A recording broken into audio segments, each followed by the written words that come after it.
मैं उदय और आज हम स्टार्ट करेंगे मैग्नेटिक फील्ड के ये सारे कॉन्सेप्ट। ठीक है, तो इस वीडियो में हम लगभग सारे टॉपिक कवर कर लेंगे, जैसे बायो-सैवर्ट्स लॉ और उसकी एप्लीकेशन, और मैग्नेटिक फील्ड क्या होता है, मैग्नेटिक फोर्स क्या होता है, और मैग्नेटिक फील्ड जनरेट कैसे होता है। तो ये सारी चीज़ें हम इस वीडियो में करेंगे और ये बिल्कुल डिटेल्ड वन शॉट होगा। और इससे रिलेटेड अगर बात करें तो इस वीडियो में आपको हर चीज़ समझ में आएगा। और ये एक ऐसी वीडियो है जिसको आपको देखने के बाद कोई और भी वीडियो देखने की जरूरत नहीं पड़ेगी। तो चलिए स्टार्ट करते हैं।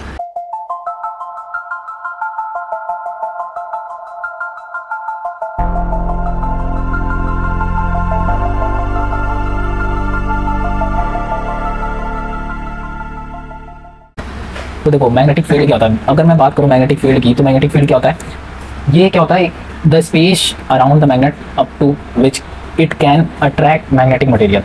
तो ये मैग्नेटिक फील्ड क्या होता है, एक स्पेस ही होता है। ये जैसे ये क्या है, एक फील्ड है, इस मैग्नेट का फील्ड है। सपोज ये क्या है, मेरा मैग्नेट रखा हुआ है, ठीक है, ये कोई मेरा बाहर मैग्नेट है, और उससे बाहर जो ये सारी रीजन है, ये मेरा क्या है, एक फील्ड है। ठीक है, अच्छा, अगर मैं फील्ड की बात करता हूँ तो अगर हमारे ग्राउंड की बात करें, अगर जहाँ पर हम क्रिकेट खेलते हैं, तो वहाँ पे भी जो हमारी पिच होती है और उससे बाहर जो ये हमारी बाउंड्री होती है, तो वो क्या होता है, एक फील्ड होता है। वो क्या करता है, वो फील्ड होता है। वहाँ पे अगर लगेगा तो बाउंड्री होगा, उससे बाहर जाएगा तो बाउंड्री होगा। तो ये क्या है, एक रीजन है। ठीक है, इससे बाहर गया तो 6 होगा, इस पर टच हो गया तो ये क्या होगा, 4 होगा। तो ये क्या है, एक रीजन है। वैसे ही ये भी एक तरीके का क्या है, रीजन है। ठीक है, ये भी मैग्नेटिक फील्ड एक तरीके का रीजन है। जैसे हम पढ़ते थे, क्या पढ़ते थे, इलेक्ट्रिक फील्ड क्या होता है। इलेक्ट्रिक फील्ड में भी सेम ऐसे होता था कि उसके रीजन में अगर कोई भी चार्ज आता था या फिर नेगेटिव, अगर नेगेटिव आता है तो ये पॉजिटिव है, तो इसको क्या कर लेता था, अट्रैक्ट कर लेता था। अगर पॉजिटिव आता है तो इसको क्या करता था, रिपेल करके बाहर भेज देता था।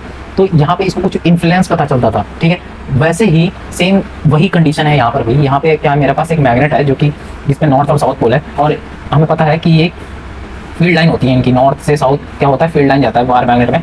ठीक है, नॉर्थ से साउथ जाता है और साउथ से नॉर्थ इंटरनल में जाता है। ठीक है, तो हम देख पाते हैं कि ये सारा ही क्या एक बना रहा है, फील्ड बना रहा है। ये पूरा ही क्या बना है, फील्ड बना रहा है। तो इसी फील्ड को हम क्या बोलेंगे, ये हमारा क्या है, एक मैग्नेटिक फील्ड है, जहाँ पर हमारा कोई मटेरियल क्या हो, इन्फ्लुएंस में आए इसके। अगर मैं किसी मटेरियल को, सपोज ये आयरन की कील है कोई, हाँ, और मैं इसको क्या कर रहा हूँ, इसके पास ले आ रहा हूँ। जैसे यहाँ पे पास में ला रहा हूँ, ये क्या कर लेगा, इसको अट्रैक्ट कर लेगा। तो मैं इस बोलूंगा, इस रीजन यहाँ पे, ये जो पॉइंट है, ये रीजन यहाँ पर मेरा मैग्नेटिक फील्ड, मतलब कि हमारा मैग्नेटिक फील्ड काम कर रहा है। अगर यहाँ से अगर मैं इस कील को इसके पास ले जाना चाहूँ तो यहाँ पे इसके रीजन में नहीं जा पाएगा। ठीक है, तो हम बोल सकते हैं मैग्नेटिक फील्ड क्या होता है, the space around the magnet up to which it can attract magnetic material. कोई भी मैग्नेटिक मटेरियल उसको क्या करेगा, अट्रैक्ट करेगा। वही हमारा क्या होता है, मैग्नेटिक फील्ड होता है। अच्छा, मैग्नेटिक फील्ड लाइन क्या होती है, ये मैग्नेटिक फील्ड लाइन जो होती है वो कम, मतलब कि आती है नॉर्थ पोल से हैं और एंटर करती हैं साउथ पोल में। मतलब नॉर्थ पोल से जाकर के और वो साउथ पोल में एंटर करती हैं। सेम ऐसे ही इधर की बात करूँ तो इधर भी ऐसे होता है, नॉर्थ पोल से आएंगी और साउथ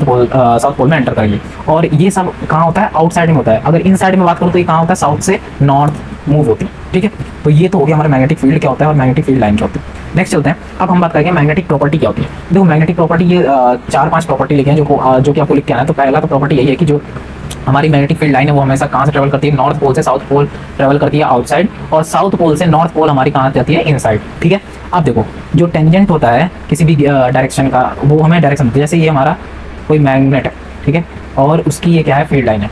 ठीक है, ये हमारी क्या है, कोई फील्ड लाइन है। तो अगर मैं इस पर टेंजेंट डालूँ तो ये जो टेंजेंट देगा वो मैग्नेटिक फील्ड का क्या देगा, डायरेक्शन देगा। तो वही मैं यहाँ पे बोल रहा है, जो टेंजेंट देगा वो मुझे क्या देगा, डायरेक्शन देगा किसी भी मैग्नेटिक फील्ड का। ठीक है, इतना समझ में। अब देखो, हमें पता है कि 2 लाइन इंटरसेक्ट कभी नहीं कर सकती। मतलब कि 2 लाइन जो होती है मैग्नेटिक फील्ड लाइन की, 2 लाइन कभी भी एक दूसरे को इंटरसेक्ट कभी नहीं कर सकती। ये कभी पॉसिबल नहीं है। ठीक है, कि एक लाइन इधर जा रही है और एक लाइन इसके अपोजिट में जा रही है और ये दोनों एक दूसरे को इंटरसेक्ट कर रहे हैं, तो ऐसा पॉसिबल नहीं है। ठीक है, नेक्स्ट करते हैं, ये क्या करती है, फॉर्म करती है क्लोज लूप। अभी मैंने आपको दिखाया था डायग्राम में। सपोज ये मेरा क्या था, मैग्नेट था, ये मेरा नॉर्थ था और ये साउथ था। ठीक है, तो मैग्नेट हमारा कहाँ से मूव करता है, नॉर्थ से साउथ। ठीक है, और इधर भी नॉर्थ से साउथ। ऐसे ही कई सारी फील्ड लाइन हमारी बनती रहती है। ठीक है, ऐसे ही हमारी फील्ड लाइन बनती है। अब देखो, हाँ, हम ये क्या बना रहे हैं, क्लोज लूप बना रहे हैं। नॉर्थ से साउथ जा रहा है, साउथ से नॉर्थ जा रहा है, नॉर्थ से साउथ जा रहा है, साउथ से नॉर्थ। ये क्या बन रहा है, क्लोज लूप बन रहा है। तो यही बोल रहा है कि मैग्नेटिक फील्ड लाइन जो कि वो क्या करती है, क्लोज लूप फॉर्म करती है। अब बोल रहा है, suppose field line are close. अगर फील्ड लाइन बहुत क्लोज है, मान लो एक फील्ड लाइन ये रहा, दूसरा फील्ड लाइन ये रहा, तीसरा फील्ड लाइन ये रहा, तो ये देखो एक दूसरे बहुत क्लोज है, तो यहाँ पे मैग्नेटिक फील्ड बहुत ज़्यादा होगी, स्ट्रॉन्ग होगी यहाँ पे मैग्नेटिक फील्ड। और अगर मैं फॉर्म करेगा, अगर क्लोज लूप अगर फॉर्म नहीं करेगा तो हम बोलेंगे वहाँ पे लेस मैग्नेटिक फील्ड होगा। अच्छा, अब बात करते हैं इसके एंड में। अगर मैं इसके एंड में बात करूँ तो यहीं से तो सारी फील्ड लाइन हमारी बाहर जाती है, तो यहाँ पे तो हमारा क्लोज लूप बहुत ज़्यादा होगा। यहाँ से देखो फील्ड लाइन यहाँ से ऐसे जाती है, तो हम बोलेंगे कि यहाँ से क्लोज लूप बहुत ज़्यादा फॉर्म होता है, तो हम बोलेंगे यहाँ पे मैग्नेटिक फील्ड भी बहुत स्ट्रॉन्ग होगा। ठीक है, अब आगे चलते हैं। आगे हमारा मैग्नेटिक फील्ड को जनरेट कैसे कर सकते हैं। देखो, मैग्नेटिक फील्ड को हम जनरेट करने की बात करें तो मैग्नेटिक फील्ड सबसे पहले जनरेट किया था ऑस्टर, एक साइंटिस्ट हैं, वो अपने लैब में एक्सपेरिमेंट कुछ कर रहे थे, और वहाँ पर उन्होंने उनकी चेयर पे कुछ ऐसा सेटअप बना हुआ था जिसमें कुछ बैटरियाँ लगी थी और एक बल्ब यानी कि लोड लगा हुआ था, और यहाँ पे एक की लगी हुई थी। ठीक है, अब उन्होंने क्या किया, इस की को ऑन किया। अब जैसे ही की को ऑन किया तो हमें पता है ये हायर पोटेंशियल से लो पोटेंशियल तक करंट फ्लो करना स्टार्ट हो जाएगा, तो वही करंट यहाँ पे फ्लो होना स्टार्ट हो गया। अब जैसे ही करंट फ्लो होना स्टार्ट हो गया, उन्होंने क्या किया, एक कंपास लिया। ठीक है, ये कंपास की नीडल है, उसको लेके आया और उस जो वायर था वहाँ पे उनके पास, जो हमारे जिसमें ये पूरा सेटअप था, उस वायर के पास ये अपना क्या ले गए, कंपास ले गए। तो जैसे ही कंपास ले गए तो इस कंपास में ना डिफ्लेक्शन शो होना स्टार्ट हो गई। क्या हुई, ये कंपास जो है डिफ्लेक्ट होना स्टार्ट हो गया। अब जैसे ही डिफ्लेक्ट होना स्टार्ट हो गया तो उन्होंने यहाँ से कंक्लूजन दिया कि जो मैग्नेटिक फील्ड है वो क्या जो मैग्नेटिक फील्ड है जनरेट किससे होती है, वो एक इलेक्ट्रिक करंट से ही हमारी मैग्नेटिक फील्ड जनरेट हो रही है, जो कि हम यहाँ पर देख पा रहे हैं। ठीक है, इन्होंने यही एक्सपेरिमेंट परफॉर्म किया था और यही बताया कि मैग्नेटिक फील्ड जनरेट कैसे होती है। ठीक है, तो ये आपको डायग्राम बना करके आना है। नेक्स्ट चलते हैं। नेक्स्ट अगर बात करें मैग्नेटिक फोर्स, देखो मैग्नेटिक फोर्स, अगर देखो कोई भी चार्ज अगर रेस्ट पे रहता है तो हम बोलते हैं वहाँ पे केवल क्या है, इलेक्ट्रिक फोर्स है। जैसे ही मूविंग चार्ज हो जाता है, जैसे हम पिछले एग्जांपल में देखें तो यहाँ पर अगर मैं इसमें बैटरी नहीं लगाता और इस की को ऑन नहीं करता तो यहाँ पर भी चार्ज जो था वो रेस्ट पे रहता, लेकिन जैसे ही मैंने की को ऑन किया, बैटरी लगाया था, उसके बाद ये यहाँ पे चार्ज क्या हुआ, मूव होना स्टार्ट कर दिया। तो जैसे ही मूव होना स्टार्ट हुआ, यहाँ पर क्या हुआ, मैग्नेटिक फील्ड भी जनरेट हुआ। तो वही यहाँ पे लिखा हुआ है कि रेस्ट चार्ज तो केवल इलेक्ट्रिक फील्ड जनरेट करेगा, लेकिन मूविंग चार्ज इलेक्ट्रिक फील्ड के साथ साथ एक मैग्नेटिक फील्ड भी जनरेट करेगा। अब हम निकालेंगे मैग्नेटिक फोर्स कैसे फाइंड करेंगे। तो सबसे पहले हम देखेंगे मैग्नीट्यूड ऑफ चार्ज, जो कि डायरेक्टली प्रोपोर्शनल होगा क्यू के। ठीक है, मैग्नीट्यूड ऑफ चार्ज। अब वेलोसिटी ऑफ चार्ज, जो कि वेलोसिटी होगी उस चार्ज की, v, वो भी डायरेक्टली प्रोपोर्शनल होगी फोर्स के। मैग्नेटिक फील्ड जो होगा इस चार्ज में, जो मैग्नेटिक फील्ड जनरेट हुआ है वो भी डायरेक्टली प्रोपोर्शनल होगा किसके, फोर्स के। नेक्स्ट हमारा साइन थीटा, यानी कि जो एंगल बनेगा प्रोपोगेशन का वो भी हमारा किससे रिलेटेड होगा, फोर्स से। अब हम क्या करेंगे, सबको इक्वेट कर देंगे। ठीक है, सबको इक्वेट किया तो हमारे पास ये कुछ इक्वेशन निकल गई, force is directly proportional to Q V B sine theta. अब हम क्या करेंगे, यहाँ से प्रोपोर्शनलिटी का साइन हटाएंगे और एक कांस्टेंट लगाएंगे। तो हमने यहाँ पे क्या किया, फोर्स का प्रोपोर्शनलिटी का साइन हटाया, तो यहाँ पे के कांस्टेंट आ गया, Q V B sine theta. अभी जो के है, जो वो क्या है, प्रोपोर्शनलिटी कांस्टेंट है, तो हम इसको के को क्या ले लेंगे, 1 ले लेंगे। ठीक है, के को जब 1 लिया तो हमारी वैल्यू क्या निकल गई, F equals to Q V B और साइन थीटा। तो ये जो मेरा निकल के आया, यही मेरा क्या होगा, एक फोर्स होगा, मैग्नेटिक फोर्स होगा। ठीक है, जो कि हमारा जनरेट हुआ है किसी भी वायर के थ्रू। ठीक है, अब हम इसको अगर वेक्टर फॉर्म में लिखना चाहते हैं, हम कैसे लिखेंगे। सपोज अगर मुझे इसको वेक्टर फॉर्म में लिखना है, तो साइन थीटा है तो हमें पता है क्या आता है, क्रॉस प्रोडक्ट आता है। अगर कॉस थीटा होता तो हमारा क्या आता है, डॉट प्रोडक्ट। तो हम इसको कैसे लिखेंगे, क्यू और वी क्रॉस बी। हमने बस इस पे एक आइडेंटिटी लगा दी थी, वो जो हमने पढ़ रखा था 11th-12th में, कि जो साइन थीटा होता है वो कैसे ओपन होता है, ए बी साइन थीटा वो कैसे ओपन होता है, ए क्रॉस बी से ओपन होता है। तो वही हमने यहाँ पे कर दिया। ठीक है, साइन थीटा जाता है तो हमें पता है कि क्रॉस प्रोडक्ट ही आता है, बस इतना आपको याद रखना। अब यहाँ पे कुछ स्पेशल केस है। अब देखो केस 1 है, अगर मेरा थीटा 0 हो जाता है, फर्स्ट केस है, अगर मेरा थीटा क्या हो जाता है, 0 हो जाता है, तब कितना होगा हमारा फोर्स। तो देखो अगर थीटा ही 0 हो गया तो साइन थीटा हमारा क्या होता है, साइन 0 हमारा क्या होता है, साइन 0 हमारा 0 हो जाता है। तो साइन 0 ही 0 हो गया तो हमारा फोर्स भी क्या हो जाएगा, 0 हो जाएगा। अब सेकंड केस की बात करते हैं। सेकंड केस की अगर मैं बात करूं तो सेकंड केस में देखते हैं, तो थीटा अगर मेरा 90 डिग्री होता है तो थीटा 90 डिग्री हो जाएगा, तो हम देख पाएंगे यहाँ पे क्यू बी बी। ठीक है, ये हमारा क्या होगा, मैक्सिमम पे आ जाएगा। ठीक है, फोर्स जो होगा मेरा मैक्सिमम पे आ जाएगा। ठीक है, आगे चलते हैं। अब आता है लॉरेंस फोर्स। लॉरेंस एक साइंटिस्ट है जिन्होंने बताया कि जो इलेक्ट्रिक फोर्स है और जो मैग्नेटिक फोर्स है, इनमें रिलेशन क्या है। तो इलेक्ट्रिक फोर्स का हमने फॉर्मूला पढ़ा था, F equals to Q E. ठीक है, ये ऐसा कुछ हमने फॉर्मूला पढ़ा था, ये इलेक्ट्रोस्टैट में आप जा करके हमारे चैनल पे देख सकते हैं। ठीक है, वहाँ पे हमने पढ़ा था F equals to Q E. तो हमें पता है इलेक्ट्रिक फोर्स का फॉर्मूला ये होता है, और मैग्नेटिक फोर्स का भी हमने फोर्स निकाल लिया। ठीक है, मैग्नेटिक फोर्स का और इलेक्ट्रिक फोर्स का हम जोड़ देंगे। देखो इलेक्ट्रिक फोर्स का फॉर्मूला क्या था, क्यू ई, और मैग्नेटिक फोर्स का भी निकाला हमने, मैग्नेटिक फील्ड के फोर्स का हमने फॉर्मूला निकाला, क्या होता क्यू, जो हमने निकाला था क्यू बी क्रॉस बी, ये हमने निकाला था। ठीक है, बस हम इसमें हम क्या करेंगे, क्यू अगर हम यहाँ पे देखते हैं कॉमन आता है दोनों में, यहाँ से क्यू में कॉमन ले लिया और ई को अंदर भेज दिया। तो ये हमारा जो लॉरेंस फोर्स ने दिया था, उन्होंने ये अपना ओपिनियन दिया कि जो इलेक्ट्रिक फोर्स है और जो मैग्नेटिक फोर्स है दोनों का सम है। ठीक है, ओके, आगे चलते हैं। अब आता है हमारा बहुत इंपॉर्टेंट कॉन्सेप्ट, बायो-सैवर्ट्स लॉ। देखो ये लॉ क्या कहता है, ये लॉ जनरली ये बताता है हमारे मैग्नेट की स्ट्रेंथ कितनी है। ठीक है, जो कंडक्टर है उसमें वो कितने हद तक किस हद तक मैग्नेटाइज हो सकता है। ठीक है, और ये स्ट्रेंथ भी बताता है उस कंडक्टर का, ठीक है। हम बोलते ये देखो स्टेटमेंट क्या लिखी है, this law is used to find strength of a magnetic field around a current carrying conductor, ठीक है।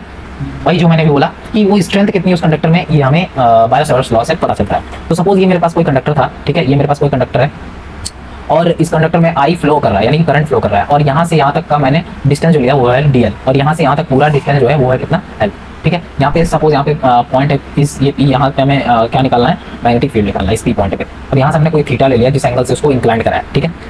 चार चीज़ें आपको कंसीडर करनी है, ठीक है, चार चीज़ें आपको कंसीडर करनी है। फर्स्ट आता है हमारा कि जो डीबी है वो डायरेक्टली प्रोपोर्शनल होता है करंट के, ठीक है। और फिर सेकंड आता है DB is directly proportional to DL, जो कि हमारा ये छोटा सा लेंथ था वो उसके डायरेक्टली प्रोपोर्शनल है। तीसरा हमारा आता है साइन थीटा के डायरेक्टली प्रोपोर्शनल है। और चौथा हमारा निकल के आता है कि जो रेडियस है, जो ये हमारा रेडियस है यहाँ से यहाँ तक का पी पॉइंट तक का, उसके स्क्वायर के इनवर्सली प्रोपोर्शनल है, ठीक है। अब इन तीनों को, इन चारों को हम क्या करेंगे, इक्वेट करेंगे और डीबी की वैल्यू फाइंड करेंगे। तो मैंने इन चारों को क्या कर दिया, इक्वेट कर दिया। अब यहाँ पे हमें पता है कि प्रोपोर्शनलिटी हटता है तो एक कांस्टेंट आता है जिसको अब हम नाम देंगे म्यू 4 पाई, ठीक है, म्यू 4 पाई आई डीएल साइन थीटा अपॉन में आर स्क्वायर। अब देखो जो ये म्यू नॉट है ये मेरा होता है परमिएबिलिटी, क्या होता है, परमिएबिलिटी, ठीक है। परमिएबिलिटी क्या होता है कि कितना उसके में एबिलिटी है किसी भी मैग्नेट को मैग्नेटाइज करने, ठीक है, एबिलिटी बताता है। अगर मैं जनरल बात करूँ तो ये क्या होता है, ये क्या करता है, एबिलिटी बताता है, किसी भी कंडक्टर के मैग्नेटिक फील्ड का एबिलिटी बनाता है, ठीक है। जैसे हम देखते थे परमिटिविटी, तो हमें क्या बताता था, वो भी हमें बताता था कि इलेक्ट्रिक फील्ड की वो परमिटिविटी बताता था, और यहाँ पे हम देखेंगे कि मैग्नेटिक फील्ड की परमिएबिलिटी बताएगा। तो ये मुझे क्या बताएगा, परमिएबिलिटी क्या बताएगा, ये हमें बताएगा मैग्नेटिक फील्ड कितना ज़्यादा जनरेट हो सकता है, ठीक है, ये परमिएबिलिटी है, ओके। अब देखो, अब पहले परमिएबिलिटी है तो इसको हम थोड़ा इसका इक्वेशन लिख देते हैं। तो परमिएबिलिटी का होता है म्यू अपॉन में 4 पाई इंटू में 10⁻⁻⁷, ठीक है, और इसकी यूनिट लिखो टेस्ला मीटर पर एम्पीयर, ठीक है। ये होता है हमारे परमिएबिलिटी का क्या रिजल्ट, ठीक है। अब देखो अगर मुझे केवल म्यू नॉट निकालना है तो हम यहाँ से निकाल सकते हैं mu naught equals to 4 pi into 10⁻⁻⁷। तो यहाँ से हम परमिएबिलिटी की वैल्यू इजीली फाइंड कर सकते हैं, ठीक है। अब देखो ये तो हमें निकल गया, क्या हम यहाँ से देख पा रहे हैं। अब अगर मैं यहाँ से कंक्लूजन निकालूँ इसका, तो ये क्या निकल के आता है, D B equals to mu naught upon में 4 पाई और I D L sine theta upon में आर स्क्वायर, ठीक है। तो ये मेरा निकल के आता है क्या, मैग्नेटिक फील्ड का फॉर्मूला, ठीक है, जो कि बायो-सैवर्ट्स लॉ ने दिया था। अब हम इसके बाद हम बात करेंगे एप्लीकेशन ऑफ बायो-सैवर्ट्स लॉ। तो देखो एप्लीकेशन की अगर मैं बात करूँ तो देयर आर 4 एप्लीकेशन, ठीक है। तो फर्स्ट हमारा आता है कि लॉन्ग स्ट्रेट में लॉन्ग स्ट्रेट वायर कोई कंडक्टर है उसमें अगर मुझे मैग्नेटिक फील्ड फाइंड करनी है। सेकंड आता है हमारे पास सर्कुलर अगर कॉइल कोई दिया है तो उसके सेंटर में हमें मैग्नेटिक फील्ड फाइंड करनी है। थर्ड आता है हमारे सेंटर ऑफ अ कॉइल, ये भी हमें फाइंड करना है जो कि हमारे एक्सिस के अलॉन्ग होगा। और फोर्थ हमारा आता है सोलेनॉइड। अब सोलेनॉइड के अंदर ही हमारा टॉरॉइड भी आता है, ठीक। अब हम स्टार्ट करेंगे कि लॉन्ग स्ट्रेट कंडक्टर में मैग्नेटिक फील्ड हमारा कैसे फाइंड होगा। तो सपोज ये मेरा कोई कंडक्टर दिया है, ठीक है, एक सेकंड मैं पेन लेता हूँ। देखो ये क्या है, कोई कंडक्टर मेरे पास, ये पूरा ही जो है ये मेरा कंडक्टर है, ठीक है, यहाँ से लेकर के यहाँ तक, ठीक है। ये कोई कंडक्टर है और ये इन्फिनिटी पे जा रहा है, ये भी इन्फिनिटी पे जा रहा है, ये भी इन्फिनिटी पे जा रहा है, ठीक है। डॉट डॉट जहाँ से लगा वो इन्फिनिटी पे जा रहा है। अब यहाँ से मैंने एक क्या किया, एक परपेंडिकुलर लाइन ड्रॉ की, ये पॉइंट पी पे हमें क्या निकालना है, हमें निकालना है मैग्नेटिक फील्ड। यहाँ पे यहाँ से लेकर के यहाँ तक का डिस्टेंस मैंने एल लिया और यहाँ से एक क्या किया, एक लाइन ड्रॉ किया इस पी पॉइंट पे, ठीक है। अब यहाँ से यहाँ तक का हमने कुछ एंगल लिया थीटा से, जिस थीटा से इस लाइन को ड्रॉ किया, और ये मैंने क्या लिया था, एक परपेंडिकुलर डिस्टेंस लिया था यहाँ से यहाँ तक का, ठीक है, इस पी पॉइंट तक। अब देखो यहाँ पे हमें क्या करना है, ये तो कुछ कंस्ट्रक्शन करना है। ये तो हमारा क्या हो गया, सपोज ये मैंने ले लिया φ2 ले लिया इसको, और इसको ले लिया मैंने φ1 एंगल, ठीक है, और ये एंगल मैंने ले लिया φ, ठीक है। कितना समझ में। अब चलते हैं, देखो अगर मैं इसका अगर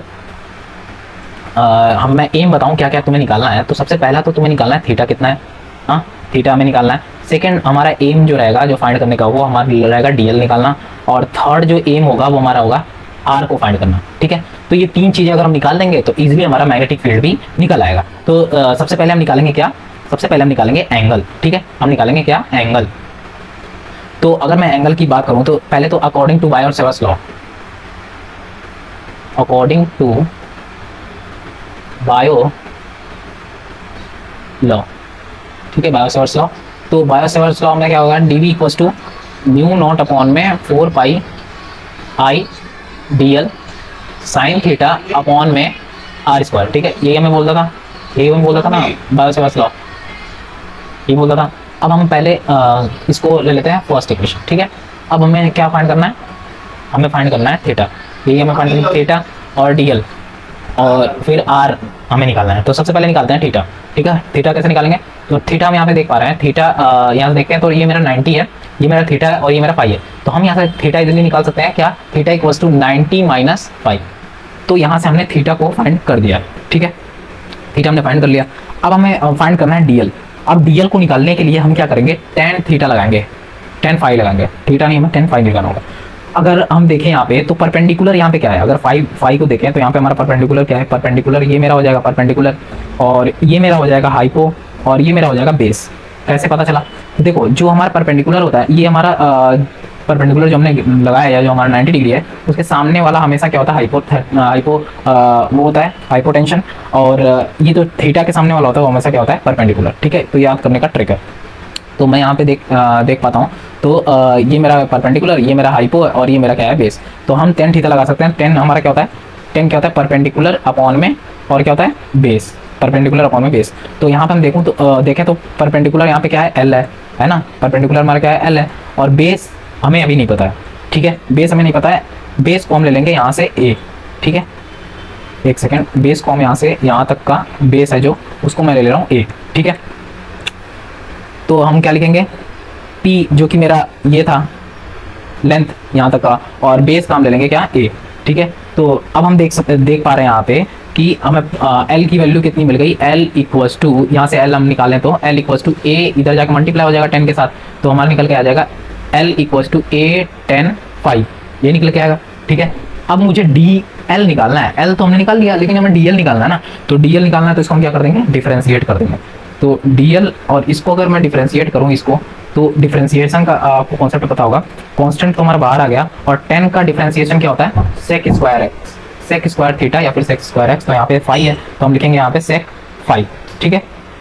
तो ये मेरा हो गया डिफरेंशिएशन, और यहाँ से हमें देख सकते हैं कि हमें DL की भी वैल्यू फाइंड हो गई। तो दो चीज़ें हमें मिल गया, एक तो हमें DL मिल गया, ठीक है, और एक हमें मिल गया फाई। अब हमारा तीसरा काम क्या है, इस R को फाइंड करना। तो R अब कैसे फाइंड होगा, R देख पा रहे हैं यहाँ पे cos थीटा अगर मैं लगा दूँ तो यहाँ से हमें इजीली R मिल जाएगा, ठीक है, ठीक है। ये जो R है, ये मेरा R है, ठीक है, यहाँ से यहाँ तक मेरा R है, ये A था और ये मेरा L है। तो R हमें निकालना है, तो R हम कैसे निकालेंगे, अब देखो हम लगाएंगे cos फाई। cos फाई क्या होता है, अगर मैं cos देखूँ तो पंडित बद्री प्रसाद, भी आपने पढ़ा होगा, पंडित बद्री प्रसाद हर हर बोले। तो हम यहाँ से देखते हैं P/H हमारा, B/H हमारा क्या होता है, B/H हमारा क्या होता है, cos होता है, B/H हमारा क्या होता है, cos होता है। तो B यानी कि A, तो हम रखेंगे A, H हमारा यहाँ पे क्या है, R, तो यहाँ से रखेंगे R। तो हम देख पा रहे हैं R की वैल्यू क्या आ गई, A cos फाई, ठीक है। ये आई हमारी R की वैल्यू, है ना, A अपॉन में cos आएगा, है ना, cos फाई। अब देखो यहाँ से मैं देख पा रहा हूँ, अगर 1/cos, अगर मैं 1/cos देखूँ तो मेरा क्या होता है, 1/cos हमारा क्या होता है, sec होता है। तो हम इसको कैसे लिखेंगे, A sec फाई, ठीक है। तो ये हमने R भी निकाल दिया, यहाँ से हमने DL भी निकाल दिया, और यहाँ से हमने क्या निकाल दिया है, थीटा भी निकाल दिया। अब हमारा मोटिव क्या है, नेक्स्ट पेज पे चलते हैं। अब हमारा मोटिव है कि इस सारी वैल्यू को हम किस में रखेंगे, जो हमने फर्स्ट इक्वेशन ली थी उसमें रखेंगे। तो हमने फर्स्ट इक्वेशन क्या लिखे थे, dB म्यू नॉट अपॉन में 4 पाई, और क्या था, I dl sine theta upon में R का स्क्वायर। अब इसमें सारी वैल्यू पुट करो। तो अगर मैं यहाँ से देखूँ तो dB की वैल्यू क्या निकल के आएगी, mu naught upon 4 pi, I हमारा यहाँ पे क्या है, I तो हमने कुछ लिया नहीं था, तो I सेम रहेगा। DL की वैल्यू हमने निकाली थी अभी पीछे, तो DL की वैल्यू हमारी क्या निकल के आई थी, देख लेते हैं। तो देखो DL की वैल्यू एक सेकंड, देखो DL की वैल्यू हमारी कितनी आई थी, ये देखो A sec स्क्वायर फाई, ये आया था हमारा। तो वही वैल्यू यहाँ पे उठा के रख दो, क्या रखेंगे, A square sec square phi, A square नहीं है, A sec स्क्वायर फाई, ठीक है। ये हमारी किसकी वैल्यू हो गई, DL की वैल्यू हो गई। अच्छा, साइन थीटा, अब थीटा की वैल्यू हमने फाइंड की थी, पीछे जाके देख सकते हो। तो थीटा की वैल्यू कितनी आई थी, 90 माइनस फाई, ठीक है। और अब हम बात करेंगे R की, R की वैल्यू हमने निकाली है। तो R की वैल्यू हमारी क्या निकली थी, A sec स्क्वायर निकला था। तो हम इसको लिखेंगे A स्क्वायर, एक सेकंड देख लेते हैं, हमें यहाँ पे आर की वैल्यू जो निकाली थी, हाँ ए सेक निकाली थी, ठीक है, तो वही उठा के रख देंगे। तो ए और सेक 5, ठीक है। अब इसको थोड़ा सॉल्व कर लेते हैं। तो देखते हैं D V equals to mu naught upon में 4 पाई, और यहाँ से हो गया आई ए सेक स्क्वायर 5, और साइन 90 माइनस थीटा क्या होता है, साइन 90 माइनस थीटा क्या होता है, कॉस थीटा होता है। साइन 90 माइनस 5 क्या होगा, अगर मैं बोलूँ आपसे साइन 90 माइनस थीटा तो हम क्या लिखते थे, कॉस थीटा। तो यहाँ पे साइन 90 माइनस 5 तो हम लिखेंगे कॉस 5, ठीक है। और नीचे हमारा क्या आ जाएगा, ए स्क्वायर, इसका स्क्वायर आएगा ना, आर का स्क्वायर है, यहाँ पे देखो आर की स्क्वायर है, यहाँ पे स्क्वायर आएगा, तो ए स्क्वायर और सेक स्क्वायर 5, ठीक है। तो यहाँ से हम देख सकते हैं क्या क्या कट सकता है, जो जो कटेगा उसको हम काट देंगे। तो ये रहा सेक से सेक गया, निपट गया, एक ए से एक ए मेरा गया, ठीक है। तो जो वैल्यू निकल के आती है, क्या निकल के आएगी, म्यू नॉट अपॉन में 4 पाई, और यहाँ से आई कॉस 5 अपॉन में ए, ठीक है। यही इतनी सारी वैल्यू बची, ठीक है। अब देखो, अब मुझे क्या करना होगा, अगर मैं यहाँ पे देखूँ तो टोटल अगर मुझे मैग्नेटिक फील्ड निकालना है तो मुझे टोटल मैग्नेटिक फील्ड निकालना है ना, टोटल, ये तो मेरा डी वी का आया है, तो अगर मुझे टोटल निकालना होगा तो क्या करेंगे, टोटल मैग्नेटिक फील्ड। तो टोटल मैग्नेटिक फील्ड कैसे निकलेगा, तो देख पा रहे हैं आप यहाँ पे हमने क्या निकाला था, ये डीवी के अलॉन्ग अगर पूरा मैग्नेटिक फील्ड निकाला था। तो डीवी के अलॉन्ग मतलब कि अगर मुझे इतना अगर केवल मैग्नेटिक फील्ड निकालना है तो हमने ये निकाला था, ठीक है। अगर मुझे पूरा निकालना है तो हमने यहाँ के लिए तो थीटा लिया था, पूरे के लिए हम क्या लेंगे, 5 लेंगे, 5 वाला एंगल लेंगे।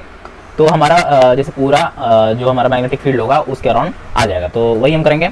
मैं यहाँ पे क्या लूँगा, टोटल मैग्नेटिक फील्ड निकालूंगा। अब टोटल मैग्नेटिक फील्ड निकालूंगा तो यहाँ पे जो हम एंगल लेंगे वो क्या लेंगे, हम लेंगे यहाँ पे साइन 5 और प्लस करेंगे साइन 5 जो हमारा दोनों एंगल था इनफाइनाइट, जो हमारे स्ट्रेट जो कंडक्टर हमारा था, जैसे मैं आपको दिखा दे रहा हूँ यहाँ पे, जो ये इनफाइनाइट ये कंडक्टर जा रहा था उसके अलॉन्ग जो एंगल बन रहा था यानी कि 5 और इधर की साइड जो एंगल बन रहा था 5 अब उसके कंपैरिजन में हम क्या करेंगे, ये एंगल निकालेंगे। तो वही देखो यहाँ पे हम क्या लिख देंगे, यहाँ पे हम लिखेंगे साइन, एक सेकंड मैं इसकी छोटी कर देता हूँ। अब देखो पूरा मुझे एंगल चाहिए ना, पूरा चाहिए तो हमें क्या करना होगा, साइन लेना होगा, है ना, साइन 5 और साइन 5 अगर मैं इन दोनों को जोड़ दूं तो मेरा पूरा मैग्नेटिक फील्ड निकल आएगा इस कंडक्टर के अलॉन्ग। तो साइन 5 ये रहा मेरा एंगल और साइन 5 ये मेरा एंगल रहा। हमने जो निकाला वो थीटा के अलॉन्ग निकाला था, क्यों, क्योंकि हमारा डी भी निकाल रहे थे, हम एक स्मॉल निकाल रहे थे मैग्नेटिक फील्ड। अब मुझे पूरा मैग्नेटिक फील्ड निकालना है तो मैं क्या करूंगा, पूरे ये जो कंडक्टर था पूरे इसके अक्रॉस हम क्या लेंगे, एंगल लेंगे। तो इसके अक्रॉस कौन सा एंगल है, एक तो हमारा 5 है और एक हमारा कौन सा 5 है, तो हमने यहाँ पे लिख दिया है। अब देखो, अब हम सपोज करेंगे कि जो 5 है वो कितना बना रहा है एंगल, 90 डिग्री। तो हमें पता है हम यहाँ पे क्या रखेंगे, एक बार यहाँ पे 90 रखेंगे और एक बार यहाँ पे 90 रखेंगे, फिर देखेंगे वैल्यू क्या निकल के आती है। तो नेक्स्ट पेज पे चलते हैं। तो नेक्स्ट पेज पे हमने क्या किया, नेक्स्ट पेज पे हम सीधा हम वैल्यू रख देंगे। तो b equals to mu naught I upon में 4 पाई a और साइन 90 प्लस साइन 90, ठीक है। दोनों में हमने साइन 90 डिग्री वैल्यू रख दी। हम टोटल निकालना है इसलिए। अब देखो हम टोटल निकालना है तो ये तो सेम रहेगा ही, ठीक है, 4 पाई a और यहाँ पे क्या आ जाएगा 1 और यहाँ पे क्या आ जाएगा 1, क्योंकि साइन 90 हमारा क्या था 1। अब यहाँ से देख पाएंगे हम कि जो वैल्यू निकल के आएगी mu naught I 4 pi a और यहाँ पे आएगा 2। अब देखो 2 से 4 कैंसिल हो गया, तो यहाँ से हमारी जो वैल्यू निकल के आती है वो निकल के आएगी म्यू नॉट आई अपॉन में 2 पाई और a। तो ये जो वैल्यू हमारी निकल के आई है, ये निकल के आई है टोटल मैग्नेटिक फील्ड, ठीक है, total magnetic field across a straight conductor, ठीक है, स्ट्रेट कंडक्टर के अलॉन्ग ये हमारी वैल्यू निकल के आई है, ठीक है। नेक्स्ट चलते हैं। अब हम निकालेंगे किसी कॉयल के अलॉन्ग, ठीक है, मतलब कि कोई सर्कुलर कॉयल है। तो सेकंड जो हमारी कंडीशन थी क्या था, हम निकालेंगे सेंटर ऑफ अ कॉयल, ठीक है। तो सेंटर ऑफ अ कॉयल निकालना तो हमें एक सर्कुलर सा रिंग लेना है, ठीक है। अब इसके अक्रॉस अगर मुझे क्या निकालना है, मैग्नेटिक फील्ड निकालना है, मतलब इसके सेंटर पे, ठीक है। तो सेंटर पे ये पॉइंट मैं ले लेता हूँ P, ठीक है, और सेंटर पे निकालना है तो हम लेंगे एक लाइन, ठीक है। तो सपोज ये मैंने लाइन ले लिया, यहाँ से एक स्ट्रेट लाइन ले लिया, ठीक है। ये हमारी स्ट्रेट लाइन है जो कि कितना डिग्री एंगल बना रही है, ये बना रहा है 90 डिग्री, ठीक है 90 डिग्री बना रहा है। अब मैं यहाँ पे एक स्मॉल डिस्टेंस लेता हूँ, मतलब स्मॉल इसका लेंथ लेता हूँ dl, ठीक है। यहाँ पे हमारा I करंट फ्लो हो रहा है, इधर से फ्लो होगा, इधर से फ्लो आउट होगा, ठीक है। इधर से जा रहा है और इधर से आएगा, तो यहाँ से हम बोलेंगे इसमें कितना फ्लो होगा, I dl, यही होगा। और स्पीड पॉइंट के अलॉन्ग निकालना है, तो अभी हमें पता है, क्या पता है, dB equals to mu naught upon में 4 पाई और क्या था, I dl sine theta upon में r स्क्वायर, ठीक है। यही था हमारा ना बायो-सेवर्ट्स लॉ। अब देखो हेयर थीटा कितना डिग्री है हमारा, 90 डिग्री है, तो यहाँ पे हम 90 डिग्री की वैल्यू डालेंगे तो हमारा कितना निकल के आएगा dB, तो dB equals to mu naught upon में 4 पाई और यहाँ पे आ जाएगा I dl अपॉन में r स्क्वायर, क्योंकि थीटा हमारा कितना होता है 90 डिग्री पे 1 होता है, ठीक है। तो ये तो मेरा निकल के आ गया क्या, बायो-सेवर्ट्स लॉ से मैग्नेटिक फील्ड। अब हमें क्या निकालना है, मैग्नेटिक फील्ड निकालना है इस पॉइंट के अलॉन्ग, ठीक है। इस पॉइंट के अलॉन्ग निकालना है, तो देखो नेक्स्ट स्टेप क्या होगा, देखो we want total magnetic field, तो हमें क्या निकालना है, टोटल मैग्नेटिक फील्ड निकालना है। तो टोटल मैग्नेटिक फील्ड कैसे निकालेंगे, तो हम सेम फॉर्मूला लिखेंगे, dB equals to mu naught upon में 4 पाई I अपॉन में r स्क्वायर। अब इस dl को हम क्या कर देंगे, इंटीग्रेट कर देंगे। तो dl को इंटीग्रेट करेंगे तो ये हमारा सर्कल बन रहा है ना, ये पूरा क्या बन रहा है, एक सर्कल बन रहा है, तो हम सर्कल का यहाँ पे क्या लगा देंगे, फॉर्मूला लगा देंगे। तो इसकी जगह हम क्या लिखेंगे, 2 पाई r, ठीक है, क्योंकि हमारे से पता है सर्कल का एरिया क्या होता है, ठीक है। तो हम वही लगा देंगे, यहाँ पे क्या लगाएंगे, 2 पाई r इसमें वैल्यू रखेंगे, तो dB equals to mu naught I 4 pi r square, और यहाँ पे हम dB ये dl की जगह हम क्या रिप्लेस कर देंगे, 2 पाई r, ठीक है।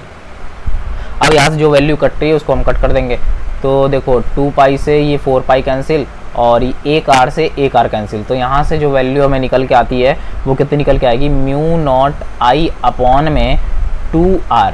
तो ये मेरा निकल के आया क्या, magnetic field across a centre of a coil, ठीक है। तो सेंटर ऑफ अ कॉइल को हम ऐसे फाइंड कर सकते हैं मैग्नेटिक फील्ड। अच्छा, अब नेक्स्ट चलते हैं, हमारा सर्कुलर कॉइल कब निकालेंगे, किसी एक्सिस के अलॉन्ग, ठीक है। ये हमारा थर्ड एप्लीकेशन है, मैग्नेटिक फील्ड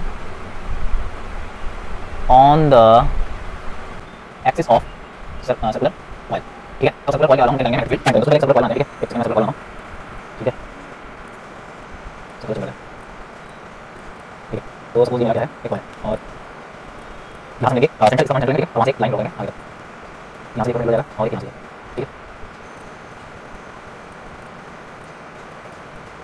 ये कुछ जाएगा और एक और ये कुछ ऐसे होगा, ठीक है, ये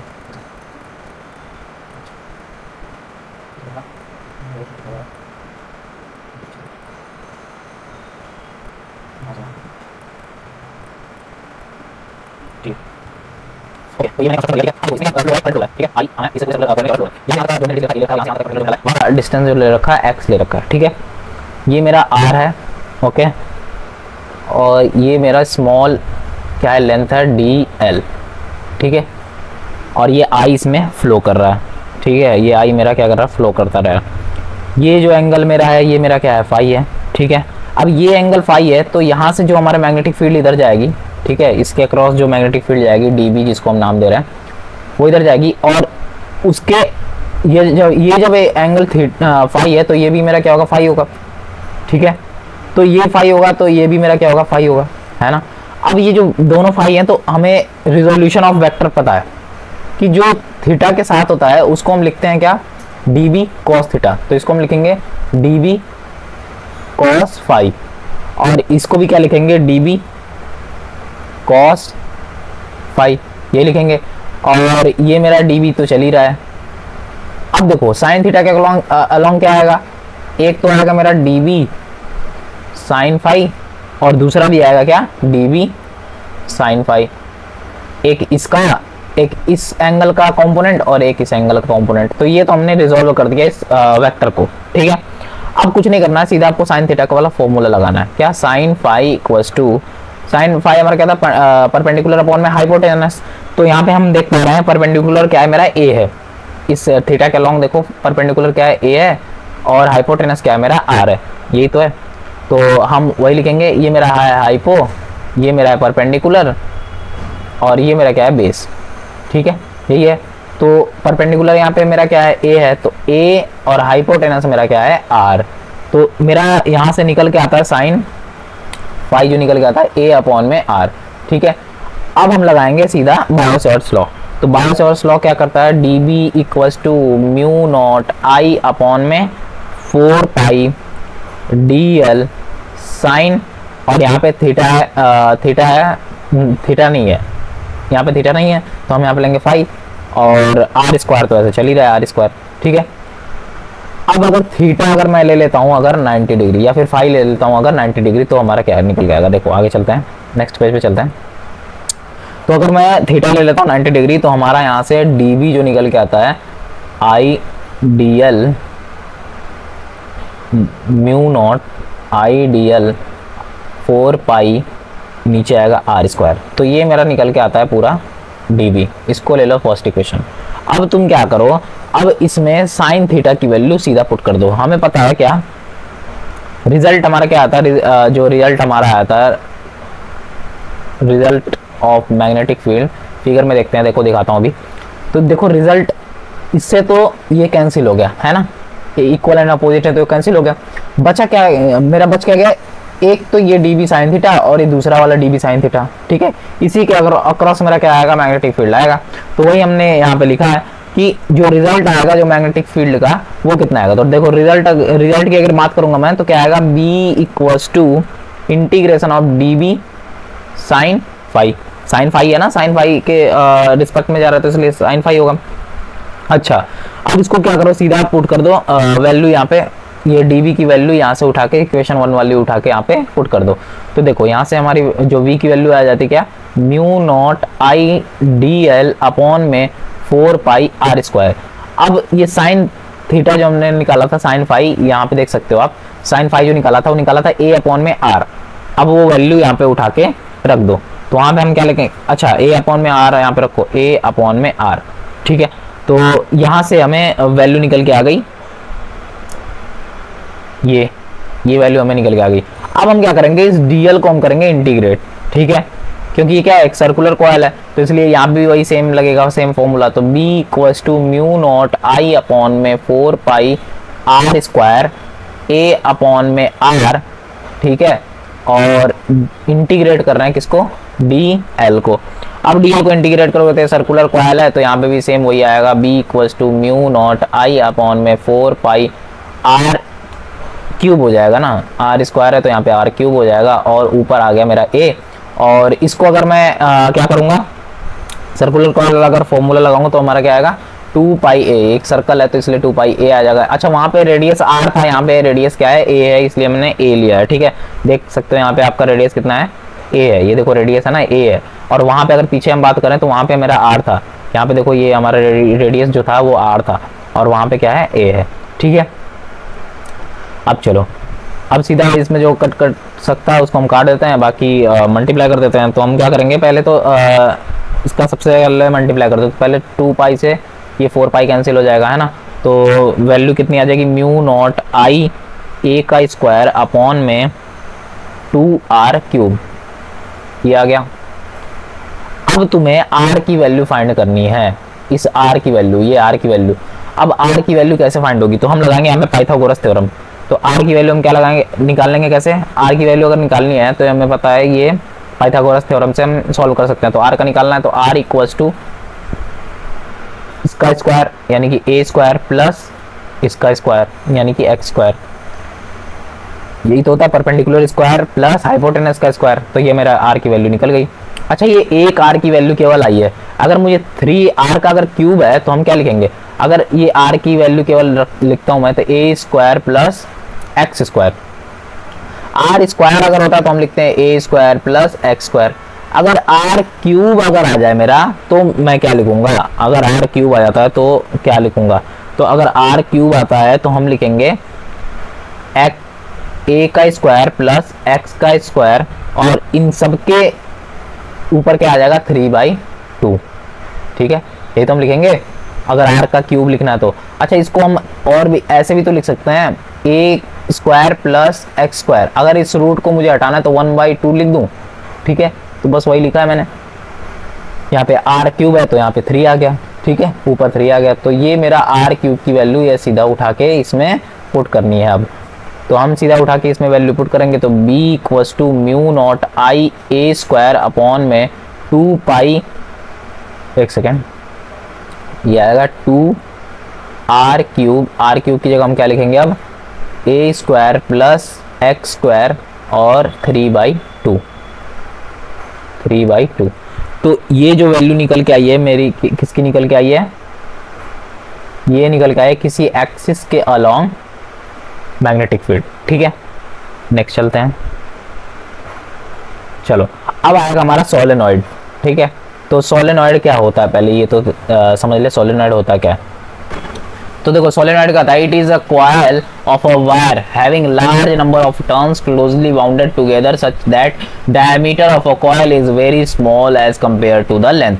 तो कुछ ऐसा दिखता है हमारा सोलेनॉइड। ठीक है, ये क्या होता है, कॉइल होता है।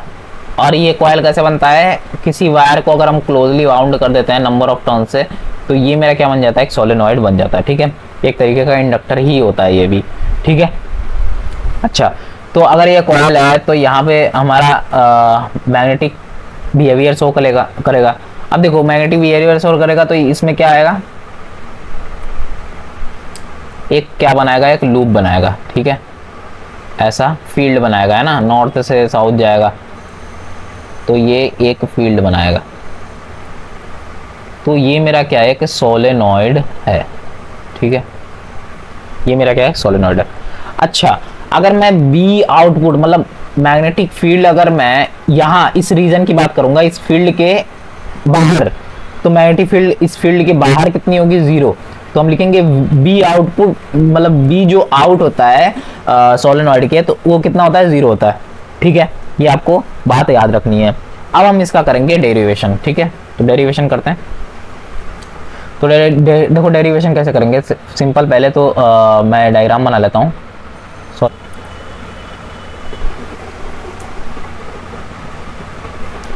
मैंने क्या कर लिया, यहाँ पे एक रेक्टेंगल एरिया ले लिया जिसका मैंने नाम दे दिया, यहाँ पे दे दिया बी, और ये मेरा क्या है सी, और ये रहा ए, और ये रहा डी। ठीक, ए बी सी डी, ये मैंने इसका क्या ले दिया, नाम दे दिया। अब देखो ये जो लेंथ है यहाँ से लेकर के यहाँ तक, अगर ए से लेकर के बी तक की बात करूँ तो ये कितना है, डी एल है। ठीक है, स्मॉल लेंथ है कुछ, और इसमें नंबर ऑफ टर्न्स हैं, तो यानी कि एन जो है यहाँ पे एन लिखूँ तो नंबर ऑफ टर्न्स कितने हैं, एन एल है। ठीक है, ये क्या है, एन जो है हमारा नंबर ऑफ टर्न्स है। ठीक है, पर यूनिट लेंथ, ये जो स्मॉल एन है, और ये जो एन है वो क्या है, नंबर ऑफ टर्न्स है। और ये जो स्मॉल एन होता है वो क्या होता है, number of turns in per unit length. ठीक है, ये बात समझ आई आपको। अब देखो हम इसका डेरिवेशन करेंगे, तो सबसे पहले तो ये लिखो तुम कि ए बी जो है, ए बी के बीच में एंगल मैं देखूं, यहाँ पे ए बी के बीच में अगर एंगल देखूं तो एंगल कितना बन रहा है, 0 डिग्री। ये बात क्लियर है। अब ए डी के अलॉन्ग देखो, ए डी के अलॉन्ग देखो, ये ए डी के अलॉन्ग अगर मैं देखूं थीटा कितना बन रहा है, 90 डिग्री। ये बी सी के अलॉन्ग देखो, तो बी सी के अलॉन्ग अगर मैं थीटा देखता हूँ तो कितना बन रहा है, 90 डिग्री। और वही सिमिलरली अगर मैं डी सी के अलॉन्ग देखूं तो यहाँ भी थीटा कितना बन रहा है, 0 डिग्री। इतनी बात क्लियर है। ठीक है, तो सबसे पहले तो आप एक सोलेनॉइड लेंगे, उसमें एक रेक्टेंगल कंस्ट्रक्शन करेंगे, और वहाँ का डिस्टेंस कितना लेंगे, डी से लेकर के बी तक एक स्मॉल डिस्टेंस लेंगे जिसको हम बोलेंगे डी एल। ठीक है, अब इनके बीच में एंगल निकाल देंगे, इनके बीच में एंगल कितना बन रहा है। अब देखो यहाँ पे अगर मैं बात करूँ तो मैग्नेटिक फील्ड अब हमें निकालना है, तो मैग्नेटिक फील्ड अगर निकालना है मुझे, तो हम लेंगे इसमें यहाँ पे एम्पियर सर्किट और लॉ का यूज। तो एम्पियर सर्किट और लॉ क्या होता है, बी डॉट डी एल, अभी हम आगे डिस्कस करेंगे, बी डॉट डी एल, और ये इक्वल होता है किसके, म्यू नॉट आई ई के। ठीक है, ये हमारा होता है एम्पियर सर्किट लॉ। अब इसी का हम यूज करेंगे इसको डेराइव करने में। तो देखो सबसे पहले तो अगर मैं बी डॉट डी एल की बात करूं तो सबसे पहले हम इसके अलॉन्ग निकालेंगे, इसके अलॉन्ग निकालेंगे, इसके अलॉन्ग और इसके अलॉन्ग, और तीनों को क्या करेंगे, ऐड कर देंगे। तो सेम हम वही लिखेंगे।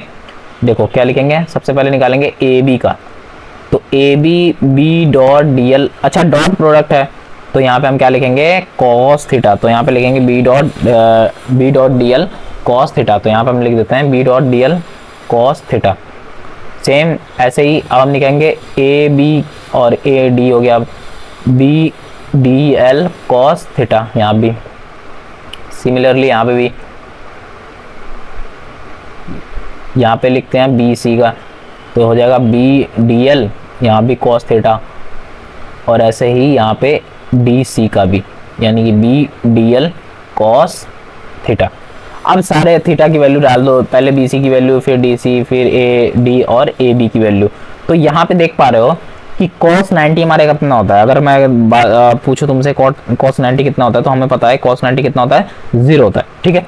तो cos 90 हमारा क्या होता है, 0 होता है। तो ये अगर मैं बात करूं, ये 0 हो जाएगा और ये भी 0 हो जाएगा, है ना। तो देखो यहाँ पे कैसे लिखेंगे B dot D L cos, अब ए बी मेरा क्या था, ए बी तो हमारा था 0 डिग्री। अच्छा, अब ए डी कितना था, ए डी मेरा था 90 डिग्री, तो ये ए डी कॉस 90 कितना हो जाएगा, 0 हो जाएगा। कॉस 90 कितना हो जाएगा, 0 हो जाएगा। तो इसलिए वैल्यू हम क्या करेंगे, 0 कंसिडर करेंगे। तो हम यहाँ पे इसको 0 ले लेंगे, तो ये मेरा आ गया 0, ये टोटल मेरा कितना हो गया, 0। अच्छा, अब बी सी की बात करते हैं। बी सी भी हमारा क्या हो जाएगा, cos 90 की वैल्यू रखेंगे तो cos 90 कितना होता है, 0 होता है। तो ओवरऑल टर्म सारी कितनी हो जाएंगी, 0 हो जाएंगी। तो यहाँ भी सेम कितना आ जाएगा, 0 हो जाएगा। अच्छा, अब बात करते हैं डीसी की। अब देखो डीसी जो है ना वो आउटसाइड है, इस रीजन के, इस सोलेनॉइड के बाहर है। तो यहाँ पे बी ही मेरा कितना हो जाएगा, 0 हो जाएगा। तो जब मेरा बी 0 हो गया तो सारी टर्म ही क्या हो जाएंगी, 0 हो जाएंगी। तो ये भी कितना हो जाएगा, 0 हो गया। तो हमारा जो रिजल्ट जो निकल के आता है mu not be D L, वो निकल के आता है केवल ए बी के अलाउंग, ठीक है। अब इसी का हम यूज करेंगे आगे की कैलकुलेशन में। तो देखो अब हम क्या करेंगे, हमने क्या निकाला बी डॉट डी एल और बी डी एल, यही आया था ना हमारा क्लोज का, यही आया था पीछे, हम देख सकते हैं। अब हमने कॉस 0 की वैल्यू डाल दी थी, 1 आता है, तो 1 तो मल्टीप्लाई करने पे सेम ही रिजल्ट आता है। अब ये हमें बात मिल गया, ये फर्स्ट इक्वेशन ले लो, ठीक है। अब हमें पता है Ampere circuit law, Ampere circuit law क्या कहता है, B dot D L equals to mu naught I E.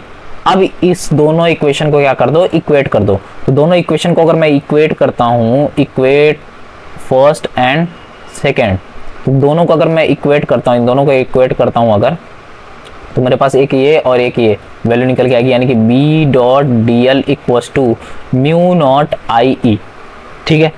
अब मैं क्या करता हूँ, बी की वैल्यू मुझे निकालनी है, मैग्नेटिक फील्ड ही तो निकालना है। तो अब डी एल को मैं नीचे ले जाता हूँ, तो इसको हम लिख देंगे mu naught I E upon में डी एल। तो ये मेरी वैल्यू निकल के आती है सोलेनॉइड की।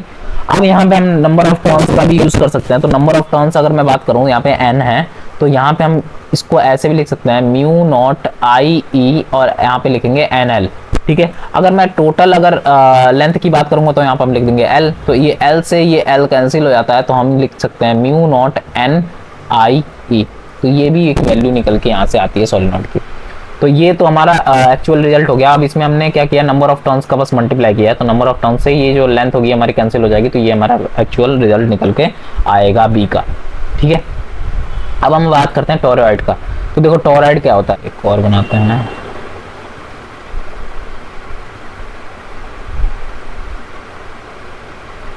ठीक है,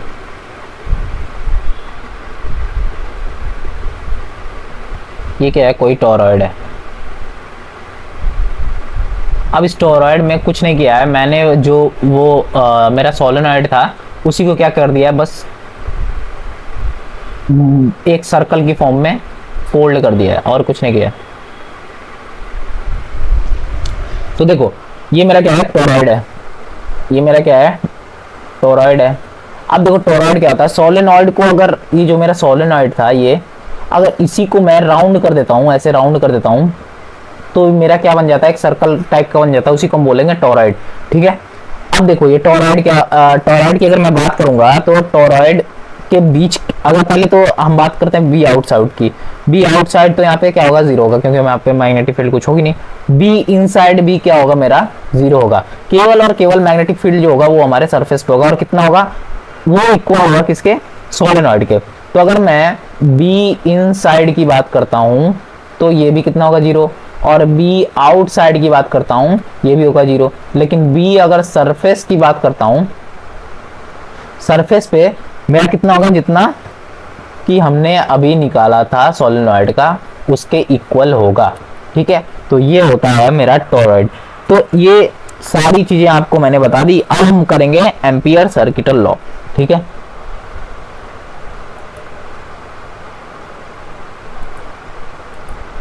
चलो अब करते हैं एम्पियर सर्किटल लॉ। देखो एम्पियर सर्किटल लॉ क्या होता है। एम्पियर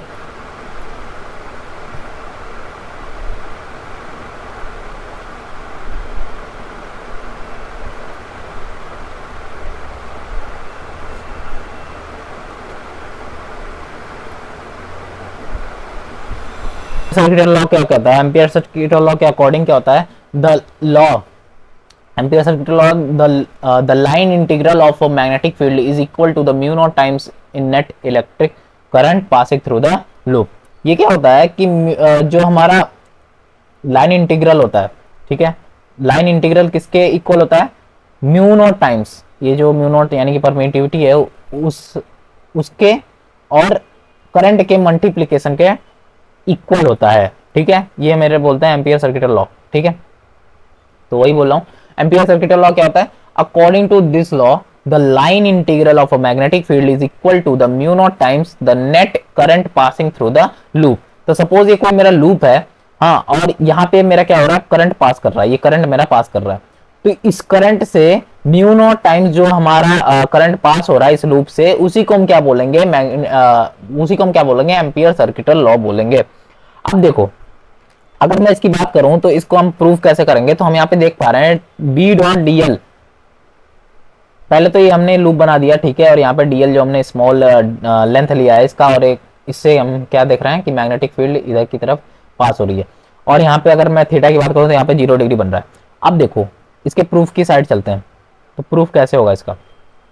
तो प्रूफ की बात करें तो हमें क्या पता है कि mu not be dot DL, ठीक है, अगर मैं इस डॉट प्रोडक्ट को हटाऊं तो मेरा क्या आता है, क्रॉस थीटा आता है। ठीक है, और क्रॉस प्रोडक्ट को हटाता हूं तो क्या आता है, साइन थीटा। तो हम यहाँ पे क्या लिखेंगे, कॉस थीटा। ठीक है, अब देखो थीटा हमारा कितना एंगल था, 0 डिग्री, तो हम 0 डिग्री इसमें पुट कर देंगे, तो हमारा क्या निकल के आता है, B dot DL equals to B dot DL. अब कॉस 0 तो हमारा 1 ही हो जाता है। ठीक है, अब देखो according to straight wire conductor, अगर मैं देखूं according to straight wire conductor, अगर मैं इसकी बात करूं तो according to straight wire conductor, अभी हमने निकाला था स्ट्रेट वायर कंडक्टर का, तो उसका कितना आया था, अगर मैं बी का देखूं कितना आया था, तो वो आया था B dot D L equals to mu naught I upon में 2 आया था, 2 पाई आर। अभी मैं दिखा देता हूं आपको, और ये डीएल तो ऐसे चल रहा है।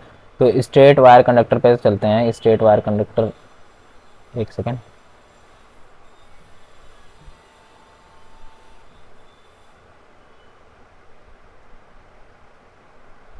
ठीक है, ये था देखो स्ट्रेट वायर कंडक्टर का, ये हमने स्ट्रेट वायर कंडक्टर का निकाला था। ठीक है, ये देखो स्ट्रेट वायर कंडक्टर का था ना, इसका हमने जो आंसर निकाला था लास्ट में, बी की जो वैल्यू निकाली थी वो कितनी निकाली थी, म्यू नॉट आई अपॉन में 2 पाई ए। तो वही हम वैल्यू यहाँ पे उठा के सीधा पुट कर देंगे, तो वही वैल्यू हम सीधा उठा के यहाँ पे पुट करेंगे। ठीक है, देखो वही वैल्यू हमने यहाँ पे बी की वैल्यू, स्ट्रेट वायर कंडक्टर है ना ये बी, तो इसलिए हमने यहाँ पे उठा के रख दी है।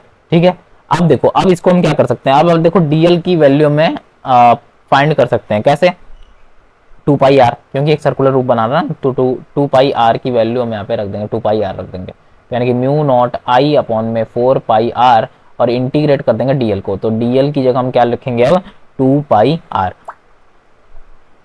तो हम यहाँ पे अब वैल्यू उठा के पुट करते हैं, B dot DL equals to mu naught I upon में 4 पाई आर, और यहाँ भी क्या आ जाएगा, 2 पाई आर। तो यहाँ से हम कैंसिल कर सकते हैं इसको, तो B dot D L equals to mu naught I upon में क्या आ रहा है, 2 पाई आर था ना, ये भी 2 पाई आर था, सॉरी, ये भी 2πr था ना, यहाँ से मैंने ये लिखा 2πr, तो ये भी 2 था। तो यहाँ से हम वैल्यू यहाँ से देख सकते हैं, हम यहाँ से प्रूव कर सकते हैं एम्पियर सर्किट और लॉ को। ठीक है, तो उम्मीद करता हूँ आपको वीडियो पसंद आई होगी। तो ऐसे ही वीडियो के लिए प्लीज़ चैनल को सब्सक्राइब कीजिए, लाइक कीजिए। और ये जो सारे मैंने टॉपिक करवाए बहुत इंपॉर्टेंट है, ये सारी डेरिवेशन आपको एग्जैक्टली ऐसे ही आपको पेपर में देखने को मिल जाएगी। और ये जो सेमेस्टर 2 का है सिलेबस, उसके अकॉर्डिंग हम चल रहे हैं। अब हम थर्ड यूनिट करेंगे। थर्ड यूनिट के अंदर ही मैं आपको मैग्नेटिक प्रॉपर्टी भी बता दूंगा। ठीक है, उसी के अंदर मैं आपको मैग्नेटिक प्रॉपर्टी भी बता दूंगा, और फिर मैग्नेटिक इंडक्शन के बारे में सारा कुछ पढ़ेंगे। वो वीडियो बहुत इजी होने वाली है, बहुत प्रैक्टिकल वीडियो होने वाली है। तो इसलिए प्लीज़ चैनल को सब्सक्राइब कीजिए, लाइक कीजिए, एंड और भी बाकी अपने दोस्तों को शेयर कीजिए। Thank you.